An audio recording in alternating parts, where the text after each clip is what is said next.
Okay, so now I've had 2 and a little bit of treatments. Probably, I don't know, less than half of the first drug when I got to my 3rd treatment of immunotherapy.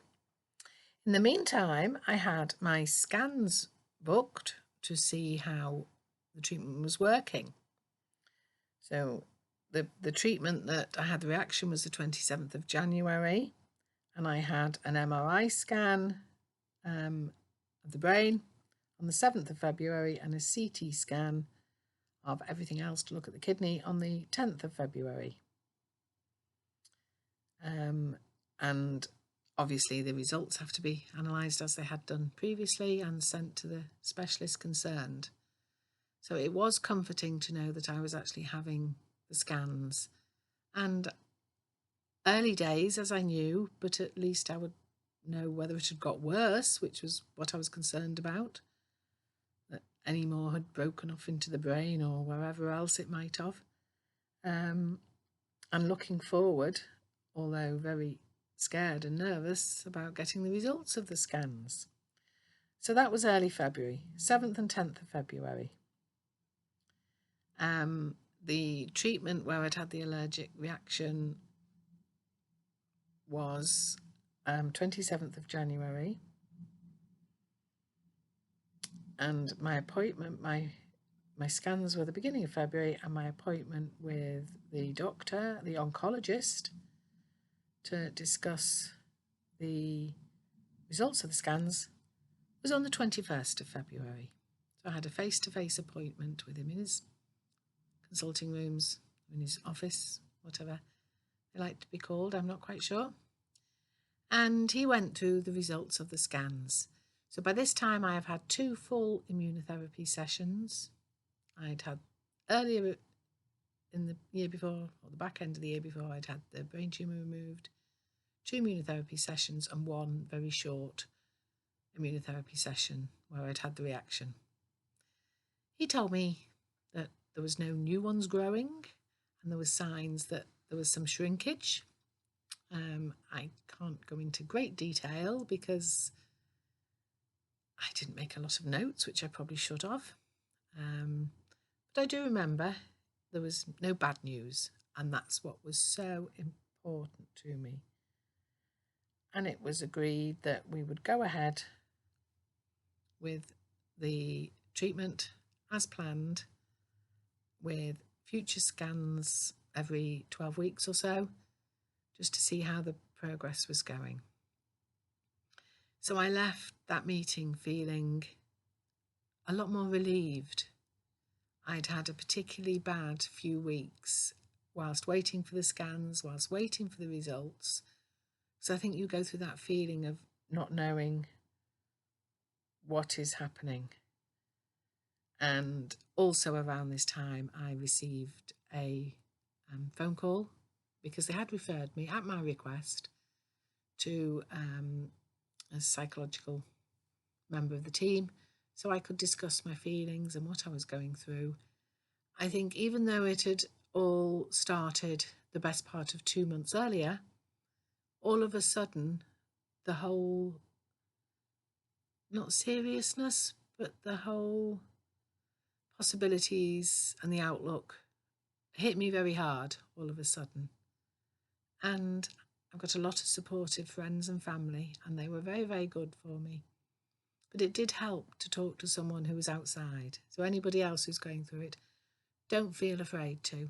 It was very helpful. You can talk about with strangers, I suppose, or professional strangers, a lot of things that you may not want to talk about with friends and family, or you might not say things as deeply as you want to say. So that was really, really helpful. And we've agreed another follow-up session over the phone, which I may need or I may not. She's left it in my hands to see whether I need it. So where were we up to? I've had my scans, I've had my scan results, so some progress is being made. It's early days. And the next treatment was to be, well, in my mind, was to be treatment 3, or I don't know, the rest of treatment 3, But the way they actually work with immunotherapy is they don't just carry on where they left off, they just redo the whole treatment. That's what I understood anyway, from what I've been told. So that was quite good. So the next treatment was arranged, and that was to be for the 24th of February. Same procedure, but because of my reaction for treatment 3, it was decided that I would have, I think it was paracetamol and antihistamines or Piriton, things to stop me having another reaction. Infused, I think is the word, through the drip into me first before they actually started with the immunotherapy drugs themselves. So on the 24th of February, I went to the clinic again, and this was done as discussed. I had the ones to stop me having a reaction, and then I had the treatment, and it all went really, really well. No reactions, nothing. Still didn't have the colitis coming back after the treatment. But this time something a bit different happened. Treatment was as usual on a Thursday, as it had been for all the others, including the failed one. And on the Sunday, I started getting some really quite bad headaches.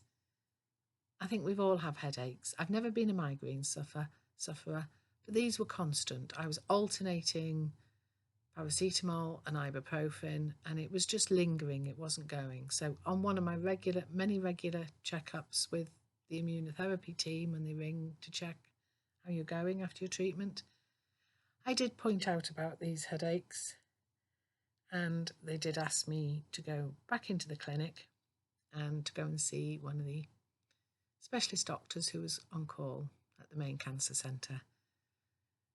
So that was our next mission. Unfortunately, on that particular day that I had been asked to come in, my partner also had some appointments at a hospital, which meant I had to get a taxi into the hospital, which was not a problem. It was just rather expensive from where we were. But it was done. It needed to be done, and it was done. So I went into the hospital.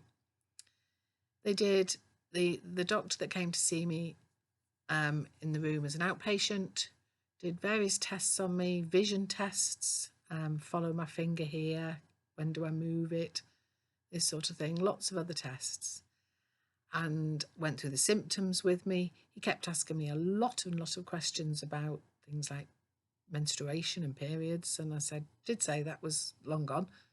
I didn't really understand why at the time. I do now. And it was decided that I was going to have some more scans. This time they were going to order an MRI of the brain, but more specifically of the pituitary gland. They also prescribed me back on the steroids that made me bounce. So that was sorted, a prescription for that and some other bits and pieces. And I was free to go home and to start taking these steroids. Luckily, within probably 24 hours or so, the headache started to subside. So I was just waiting for a phone call to say when I was having these scans. Second side effect, the first one was the diarrhea. That had been controlled really well with the tablets. This seemed to be a new one. I wasn't sure whether it was a side effect or something else. We thought maybe it was actually a gas leak in the house and it was carbon monoxide poisoning. We thought of lots of alternatives. But whatever it was, they started to go. So that was really, really good. Okay, we'll move on to what happened next shortly. Bye.